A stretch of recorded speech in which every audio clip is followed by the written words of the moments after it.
Challenge 2026. Pada hari ini, kita nak bincangkan satu isu yang sangat dekat dengan kehidupan kita sebagai warga digital, iaitu cybervigilantisme. Betul tu. Pernah tak kita nampak orang sebarkan kes di media sosial? Kemudian, warga cyber yang kita kenali sebagai netizen terus jatuhkan hukuman tanpa siasatan.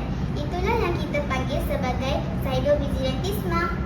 Dalam podcast ni, kita kupas maksud sebenar, punca, kesan dan bagaimana kita boleh jadi pengguna media sosial yang lebih beretika. Bersama kami, 3 panel hebat yang akan berkongsi pandangan mereka. Dari belah kiri, panel kita iaitu Saudari Zalika bersama-sama Saudari Sumayah dan Saudari Fakihah. Baik, untuk tidak membuang masa lagi, jom kita mulakan podcast kita pada hari ini. Kita mulakan dengan soalan yang pertama. Apakah yang dimaksudkan dengan cybervigilantisme dan mengapa ia semakin berleluasa dalam masyarakat hari ini? Cybervigilantisme ialah tindakan seseorang atau sekumpulan warga cyber yang dikenali sebagai netizen yang mengambil undang-undang di tangan sendiri di media sosial, seperti menyebarkan maklumat pribadi, memalukan atau menghukum tanpa bukti yang sah. Betul tu. Tambahan pula, fenomena viral ini semakin berleluasa kerana media sosial sangat mudah diakses dan maklumat boleh tersebar dengan cepat. Sebuah kajian daripada pekaji Amerika Syarikat pada tahun 2014 menyatakan bahawa internet membolehkan pengguna berkongsi maklumat dengan sangat pantas. Jadi, pada pandangan anda, apakah faktor utama yang mendorong netizen bertindak sebagai hakim di media sosial? Pada pandangan saya, antara faktor utama ialah reaksi emosi yang melampau.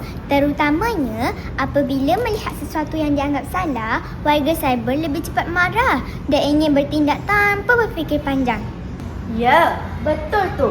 Contohnya, saya pernah melihat isu yang tular di media sosial tentang pergaduhan antara individu yang dimuat naik tanpa konteks penuh. Ramai netizen yang bertindak menyerang individu tersebut melalui kecaman dan ugutan. Baik barisan panel, apakah kesan cybervigilantisme terhadap mangsa dari sudut emosi dan mental? Sebenarnya, kesan cybervigilantisme pada mangsa sangat serius, terutama pada sudut emosi. Contohnya, apabila seseorang itu dikecam secara terbuka di media sosial, mereka akan berasa malu, takut dan tertekan. Ya, betul tu. Kerana memang ada kajian di dalam sebuah artikel di Spanyol pada tahun 2026 ini yang mengatakan bahawa bully cyber boleh menyebabkan kesan psikologi yang mendalam seperti trauma dan kemurungan. Bagaimanakah cybervigilantisme boleh menjejaskan keharmonian masyarakat dan prinsip keadilan? Oh, baiklah. Cybervigilantisme boleh menyebabkan salah faham dan perpecahan dalam masyarakat kerana maklumat yang tidak sahih disebarkan.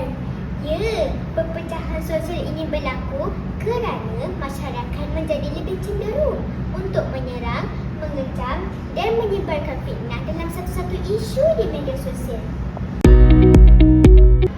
Apakah langkah terbaik yang boleh diambil oleh warga cyber untuk menangani isu ini secara beretika? Cara terbaik bagi menangani isu ini secara beretika ialah menggunakan saluran yang betul untuk melaporkan isu kepada pihak berkuasa. Jangan lupa juga untuk menerapkan empati dan berfikir tentang kesan terhadap orang lain sebelum membuat hantaran di media sosial. Kesimpulannya, cybervigilantisme bukanlah satu tindakan yang betul walaupun niatnya untuk menegakkan keadilan. Ingat, tidak semua yang viral itu benar. Fikir sebelum kongsi. Dan sentiasa mengamalkan empati dalam setiap tindakan kita. Jadilah warga cyber yang beretika